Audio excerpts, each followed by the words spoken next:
saya juga bisa mungkin sharing ataupun membantu, dan memang feel free aja untuk teman-teman yang nggak mungkin sekarang ada, dan mungkin topik hari ini terkait dengan stres ya. Betul. Dan itu topiknya itu merupakan universal, dan setiap orang juga mengalami stres, dan mungkin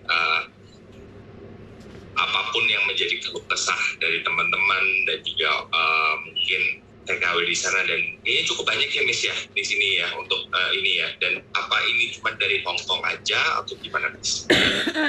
Secara langsung dan tidak langsung sebenarnya ada beberapa negara dokter yang dimana dari Arab Saudi juga ada, Taiwan, Singapura, dan Malaysia, dan Makau juga sempat bilang ingin berbicara langsung dengan dokter. Mungkin karena sekali lagi karena waktu, dan hari ini hari Minggu, saya nggak tahu dokter ini dinas apa enggak gitu loh. Makanya saya khawatir dokter ini kerja nggak sih? Biasanya hari Minggu kan dokter libur nih. Iya, betul Miss. Ya kebetulan sih hari ini karena ada beberapa appointment sih, cuman pagi ini saya feel free untuk discuss dan juga mungkin diskusi rame-rame ya. Jadi ini juga ya hal yang menarik juga buat saya. Oke, jadi karena gini dokter, mungkin perbedaan di Indonesia dan di Hong Kong itu sangat banyak sekali, tapi kebanyakan kan stres dipicu oleh sesuatu nih. Karena saya sendiri mungkin ada rasa stres ya dokter, tapi saya tidak tahu yang mana sih yang dimaksud stres, karena saya lihat ada beberapa mbaknya itu yang kerja sampai malam nih, di tengah malam bangun, akhirnya siang nggak bisa tidur, dan mereka itu akhirnya halu dokter. Itu sebenarnya apa sih yang terjadi? Karena tengah malam kan dia bangun nih, si orang tuanya lagi PHP atau apa, terus akhirnya malam nggak bisa bangun, atau malam teriak-teriak. Dalam waktu 1 bulan masih oke dokter, tapi setelah setengah tahun dia jadinya halu gitu dokter.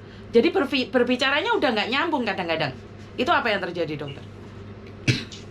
Nah, kalau kita bicara mengenai stres ya, Miss Yuni ya, dan juga teman-teman semua, stres itu merupakan sesuatu mekanisme yang pada dasarnya normal untuk kita. Jadi kita itu punya suatu mekanisme yang seimbang. Jadi kalau misalnya kita keseimbangannya itu terganggu, baik itu hal kecil, itu akan menimbulkan stres bagi kita. Nah, stres itu pada dasarnya, kembali ya sedikit tentang teori sini. Jadi kalau stres sendiri itu memang muncul ada 3, intrapersonal, interpersonal dengan orang lain, kemudian lingkungan. Nah, kita punya intrapersonal, mungkin tadi yang seperti Miss Yuni jelaskan ya, misalkan orang itu memang ada permasalahan yang kita tidak tahu, kemudian ditambah lagi dengan interpersonal permasalahannya juga makin banyak ya, mungkin perlahan-lahan dia akan terkumpul.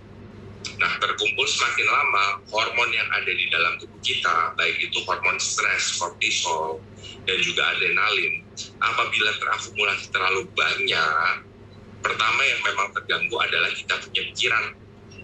Kita tidak bisa berpikir sehat karena hormon itu. Jadi ya itu, nggak heran kalau orang bisa halu ya, kata di sini itu ya. Betul. Gitu sih. Oke, jadi memang masih wajar ya dokter. Tapi kadang-kadang sampai ada beberapa anak itu tidak ingin berbicara sama sekali dok. Karena saya pernah menghadapi beberapa orang, saya tidak bisa membedakan ini depresi, stres atau apa ya, karena dia punya ingatan yang masih kuat pada saya, tapi di sekeliling dia tidak ingat dokter. Oke, nah ini beda cerita lagi nih Miss Yuni. Tingkat kadar stres seseorang kita tidak bisa ukur ya dengan diri kita. Pasti tingkat stres seseorang yang A akan berbeda dengan B. Nah, di saat stres seorang A itu akan semakin tinggi, hal-hal lain bisa terjadi sekaligus dengan gangguan psikologinya. Nah, kalau yang tadi Miss Yuni bilang itu adalah mekanisme blocking secara psikologi. Jadi, mekanisme blocking itu bisa terjadi nih. Kenapa? Karena menurut si A, dengan saya akan menerima input dari orang lain itu, saya akan menjadi stres. Nah, itulah ada mekanisme blocking. Itu merupakan secara normal dan secara wajar, itu merupakan memang mekanisme dari kita untuk menghadapi stres. Makanya dari awal kita harus tahu stres kita apa. dan memang sebuah diskusi dalam kelompok atau support group itu perlu sekali di sini. Jadi di sini mungkin itu bisa mulai ditanamkan ya, dan juga jangan apatis. Maksudnya coba berusaha untuk, apalagi sama-sama satu profesi seperti misalnya saya atau misalnya Miss Yuni dengan teman yang lain, ya coba untuk saling tanya. Mungkin kita bisa membantu menyelesaikan masalah A, dan juga mungkin teman Miss Yuni juga bisa membantu masalah Miss Yuni. Ya, seperti itu sih. Jadi berarti dengan curhat dong dokter, kalau seperti itu. Betul. Jadi lebih curhat itu nama lainnya adalah konseling kalau di dunia kedokteran. Oh, di dunia kedokteran dipanggilnya konseling. Berarti di dunia kita itu curhat. Tapi gini dokter, banyak orang yang mengatakan bahwa curhat itu akan membawa stres ke lainnya karena membongkar aib. Itu seperti, padahal tidak diketahui nih siapanya dok. Apakah itu juga punya akibat atau seperti apa? Tapi dia merasa lega, tapi orang di sekitarnya merasa bahwa itu adalah aib yang tersebar. Padahal dia sendiri nggak merasa. Itu gimana dok? Ya betul.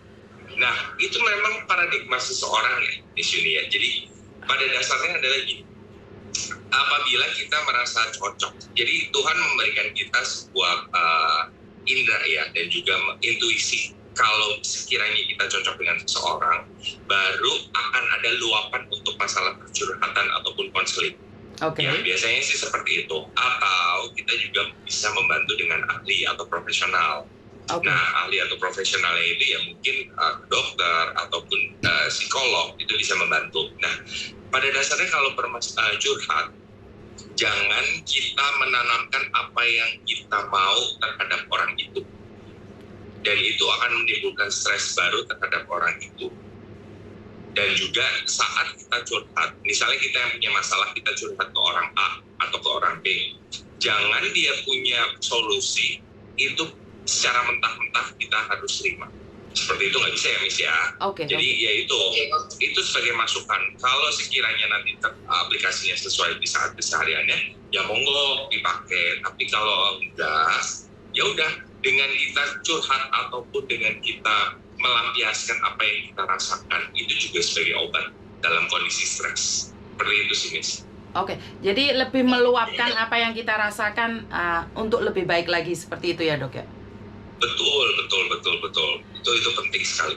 Oke, dan mungkin lebih baik lebih bisa dikatakan karena curhat sekarang kan di Facebook nih dok, banyak mbak-mbaknya yang ada di sini. Sekali lagi saya tidak mengatakan bahwa teman-teman saya itu kesepian, tapi mereka punya curhatan di media sosial. Ya mungkin kalau curhat di saya kan jadinya dia di konten dok, tapi kalau curhat di Facebook itu akan dideketin oleh laki-laki yang pura-pura jadi polisi, jadi dokter.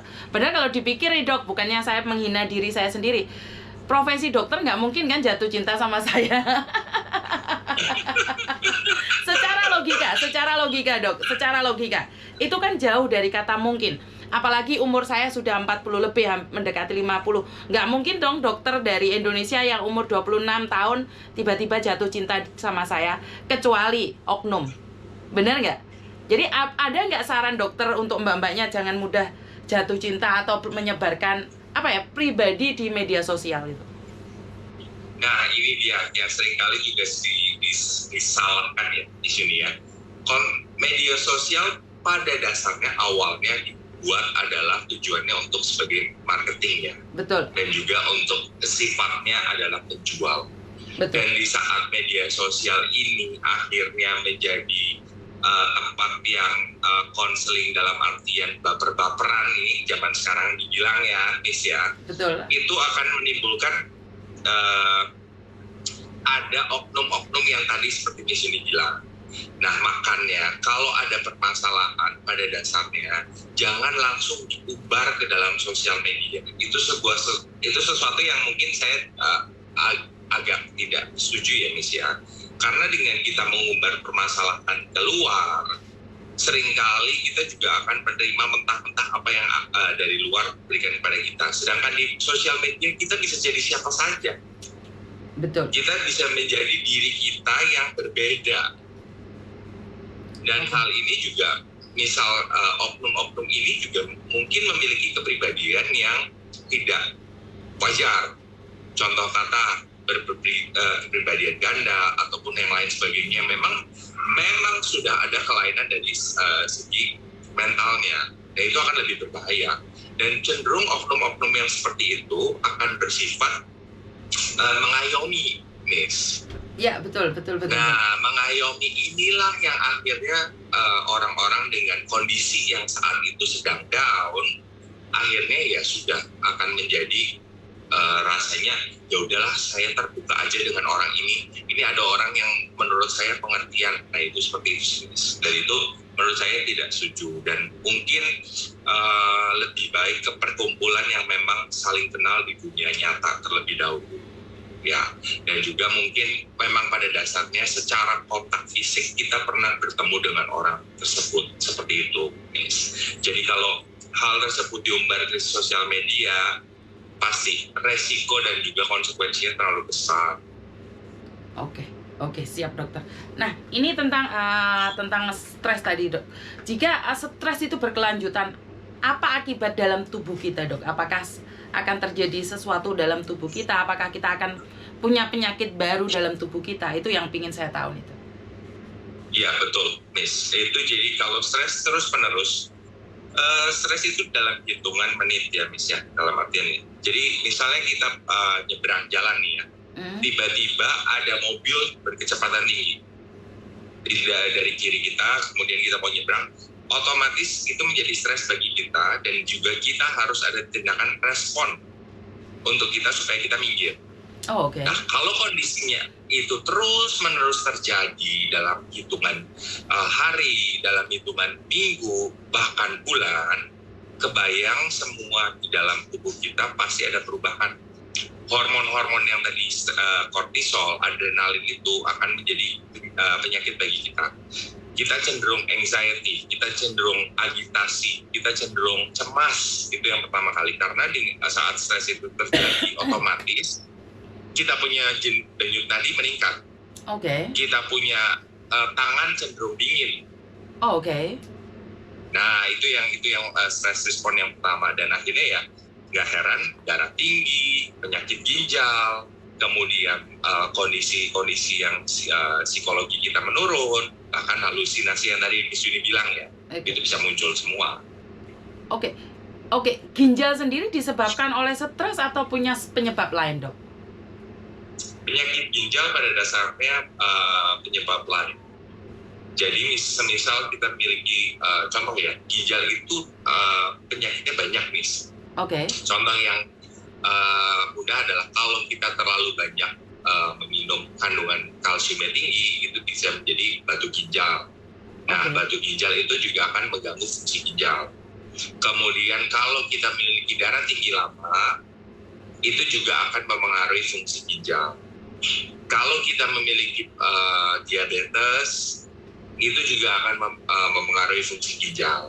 Oke. Nah, itu ya, jadi ginjal itu adalah tempat detox atau tempat kita menyaring sesuatu yang kita di dalam darah kita untuk kita keluarkan dalam bentuk kencing. Penyaringnya adalah ginjal, dan ginjal itu terdiri dari pembuluh darah kecil, Miss. Jadi kalau kita tensi tinggi, berarti di daerah ginjal akan mengecil pembuluh darahnya.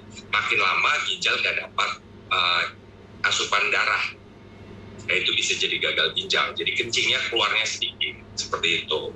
Dan itu juga ya banyak hal ya. Dan stres ini juga akan memacu nih, karena dengan darah tinggi, kemudian kita salah makan, kita bisa jadi diabetes, ya akhirnya menjadi komplikasi ke ginjal, ke liver, dan lain sebagainya. Oke, karena akhir-akhir ini saya lebih banyak menerima curhatan nih, Dok, dari ginjal, segala macam ginjal dan kanker. Ini yang sering kali saya dengar, Dok. Untuk menghindari itu semua bagaimana, Dok? Karena nih saya pribadi tidak tahu perbedaan antara kanker dan ginjal. Itu lebih bahaya mana, Dok? Kalau dipikirkan. Nah, kalau kanker sangat berbeda dengan permasalahan ginjal ya, Miss ya. Kalau kanker adalah sesuatu pertumbuhan sel di luar dari sewajarnya. Itulah kanker. Jadi kanker bisa terjadi di mana aja. bisa mulai dari kanker kulit, kanker tulang, bisa kanker ovarium, bisa kanker rahim, bisa kanker usus, bisa kanker prostat. Nah, itu sebuah sel yang baru, yang normalnya itu nggak ada di situ, itu tumbuh. Dan itu diperparah dengan kondisi stres. Dan beberapa juga dicetuskan dengan kondisi stres. Karena pada dasarnya 30 sampai dengan 50% kita sudah membawa gen kanker untuk beberapa orang yang dengan keturunan tersebut. Tapi kalau kita tidak memaksakan diri atau kita membiasakan diri untuk hidup yang betul, makan yang betul, kemudian olahraga, kemudian kita bisa tidur yang cukup 7 sampai dengan 9 jam, pada dasarnya stres-stres tadi kan bisa mulai teratasi. Nah, itu tidak akan mencetuskan penyakit dan juga kanker. Nah, itu dari segi kanker ya, terkait dengan stres. Kalau permasalahan ginjal yang tadi saya bilang, jadi pada dasarnya itu adalah organ kita yang ada dua ya, ginjal kanan dan kiri. Tujuannya adalah menyaring darah, kemudian kita mengeluarkan sisanya dalam bentuk kecil. Dan itu bisa rusak dengan kebiasaan kita yang minum alkohol, minum banyak air soda ataupun minuman kaleng, gula dengan kondisi cukup tinggi, kemudian kita memiliki kebiasaan, contoh kata sering minum obat, itu juga akan menimbulkan permasalahan ginjal. Dan permasalahan ginjal itu tidak melulu terkait kanker, seperti itu. Oke. Jadi dari sinilah saya belajar untuk tahu nih, karena mbak-mbak yang ada di sini otomatis kan mereka selalu khawatir karena sering dengarnya penyakit kanker dan ginjal. Terutama jangan sampai stres, itu aja ya dok ya. Yang paling utama adalah jangan sampai stres. Dan buat teman-teman yang ada di sini, sorry ya dok ya, sambil saya menyapa teman-teman yang ada di sini karena sudah banyak yang hadir, bahkan sudah ada 3 orang yang hadir di sini. Yang dari Taiwan juga hadir. Waduh, siang dokter ganteng, jadi semuanya bilang dokternya ganteng ini. Dok, minum air berdiri apa bisa pengaruh menjadi sakit ginjal? Wah, ini pertanyaan dok. Dok, minum air berdiri apa bisa mempengaruhi menjadi sakit ginjal? Waduh, airnya apa dulu nih? Air apa ini mbak? Jadi kenapa pertanyaannya airnya apa dok? Air minum sama karena air apa? Alkohol pada beda? Pada dasarnya kita kalaupun minum ibarat kata air mineral dengan komposisi mineral yang memang kalsiumnya rendah, kita hanya natrium, kalium dan juga klorida komposisinya ya, kayak elektrolit kita Miss Yuni. Jadi itu pada dasarnya tidak akan menyebabkan permasalahan ginjal sama sekali. Cuman kalau kita minum airnya itu misalnya tap water ya, Miss gitu. Nah, kita tap water beberapa negara mungkin bersih, tapi kan kita nggak tahu nih beberapa negara lain ya memang kadar kalsiumnya tinggi. Ya kalau diminumnya dalam posisi berdiri ya pasti akan lama-lama menimbulkan batu ginjal seperti itu. Tapi kalau dalam posisi terkait posisi tidak akan menyebabkan permasalahan ginjal kalau airnya betul air minum. Karena air minum kan macam-macam ya dok ya, walaupun sudah direbus di satu tempat kan beda kualitasnya juga ya dok ya. Iya, gitu. Mau periksa. Waduh, mbak-mbaknya ini bisa konsultasi langsung ke dokternya enggak, Miss? Bisa mbak, lihat waktunya. Jadi mungkin teman-teman Mbak Vivo atau Mbak Nurzaki atau Mbak Rosilia yang pingin bertanya secara langsung, bisa ditanyakan sama dokter jika ada pertanyaan. Jadi sekali lagi buat teman-teman, Miss mau tanya langsung nanya aja mbak. Apakah kita selamat pagi dok, Miss Yuni maaf mau tanya, apakah kalau kita mudah marah, mudah emosi juga termasuk stres dan bagaimana mengatasinya? Dok. Ya, saya bantu menjawab ya. Jadi kalau terkait mudah marah itu pada dasarnya kembali ke watak orang tersebut. Jadi watak orang tersebut, apakah dia emosional? Kemudian apakah recording in progress. Emosionalnya ini memang dari mbaknya tersendiri atau dari orangnya tersebut, apakah ada timbunan permasalahan sebelumnya? Dan biasanya kalau memang terkait dengan stres, biasanya memang ini orang ini yang emosional ini dia tidak bisa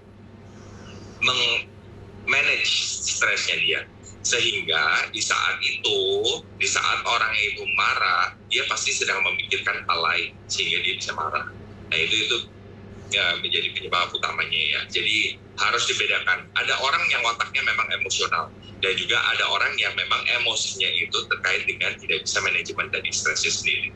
Jadi dia marah dipacu oleh sesuatu yang lain gitu ya dok ya? Maksudnya adalah ada alasan untuk marah gitu ya? Betul Nes. Kan kadang kita bisa marah tiba-tiba tanpa, ibarat kata nih orang pada dasarnya ngomongnya sudah betul, cuman kita tercetus aja nih dengan perkataan dia yang mungkin salah-salah kata, intonasi atau lainnya. Nah itu mungkin muncul karena stress manajemennya yang dia tidak bisa melakukan seperti itu. Oke, jadi marah ada dua hal, yang memang tabiatnya suka marah, dan yang kedua adalah marah karena dipicu oleh sesuatu yang lain, alasan yang lain membuat dia marah dan mengeluarkan kata-kata yang dengan intonasi yang tinggi. Oke. Jadi bagaimana mengatasinya dok? Kalau kita nih marah ada dua hal nih, sifatnya pemarah nih, bagaimana mengatasinya? Terus sifatnya tuh marah karena sesuatu alasan. Kita yang kena dampaknya itu harus seperti apa? Nah, kalau kita yang kena dampaknya pada dasarnya seperti ini. Coba untuk tidak selalu baperan. Itu yang nomor satu. Yang mungkin saya sarankan. Dan juga di saat kita sedang mungkin kondisinya fisik kita sedang capek dan juga mungkin kita juga punya permasalahan, ya udah coba diserapi saja. Kemudian di saat itu diam. Silent is a gold. Jadi maksudnya diam itu merupakan emas loh bagi kita. Jadi tenang dulu saja, dan juga kita hadapinnya jangan langsung kita akan membalas. Jangan seperti itu. Itu untuk mekanismenya. Kemudian ya sudah, kita serapi dulu saja. Kemudian kita justru harus ngomong dengan intonasi. Dengan kita coba untuk tarik nafas terlebih dahulu, kemudian buang nafas. Nah itu penting. Itu hal-hal yang mungkin basic ataupun dasar, tapi dengan kita mengontrol pola nafas kita cenderung bisa lebih tenang. Seperti itu sih. Oke, itu yang kena dampaknya. Nih kalau saya yang pemarah nih dok, kalau saya sendiri yang tiba-tiba marah, terus saya sendiri yang punya sifat marah nih, itu apa yang perlu saya lakukan nih kalau itu adalah saya? Kalau itu memang adalah Miss Yumi ataupun orang-orang yang memang wataknya marah, pada dasarnya hal ini akan sulit ya, karena 50% sudah mendarah daging. Dan juga memang respon kita terhadap orang itu seperti apa. Nah, kalau sudah seperti ini, saran saya dalam level tertentu, cobalah untuk konseling dengan profesional, baik itu psikolog ataupun ya dokter. Karena mungkin ada hal-hal yang kita tidak tahu, ataupun mungkin secara bawah sadar kita memang sedang banyak permasalahan, ataupun orang dengan watak tersebut juga sedang menimbun banyak permasalahan. Jadi walaupun dengan watak yang seperti itu, kecenderungannya untuk lebih marah ataupun lebih agresif itu semakin tinggi. Seperti itu sih. Oke, jadi seseorang dengan kemarahan yang lebih tinggi, lebih agresif, lebih baik lihat dokter yang lebih profesional lagi ya dok ya, untuk menanganinya. Betul. Oke, jadi ini ada pertanyaan lagi dok. Miss mau nanya nih, kalau leher bagian belakang terasa kenceng, nggak kunjung sembuh, cengeng, istilah Jawanya, gimana cara mengatasi dan termasuk penyakit apa dok? Jadi di belakang leher itu kayak kaku sekali gitu dok. Gimana? Itu penyakit atau memang kecapean dok? Oke, nah kembali lagi, kalau nyeri dan juga pegal di sebelah belakang leher, kita harus pertama lihat ya, Miss ya, apakah ini perempuan ataupun laki-laki, umurnya berapa, pekerjaan sehari-harinya apa, dan itu pengaruh. Jadi salah duduk pun, salah tidur itu akan menimbulkan kaku di bagian leher. Kemudian stretching rutin enggak? Kemudian nyerinya itu sebelah saja ataupun dua-duanya. Oke. Nah, itu penting juga tuh ya. Jadi kalau memang kaku di bagian sini, kita bisa lihat dari ototnya, persendiannya, ataupun di bagian persyarafannya. Oke. Tapi kalau kita coba dengan sendiri, coba ya Miss ya, ini kita bisa raba kok kanan kiri. Oke. Kita bisa pastiin kanan kiri ini sama enggak lenturnya. Oke. Kemudian leher kanan belakang, raba Miss. Ya, raba begini ya. Kanan kiri sama enggak? Oke. Kalau memang di satu sisinya berasanya lebih kencang dan di bagian itu yang lebih nyeri, berarti ototnya memang sedang kaku ataupun tegang.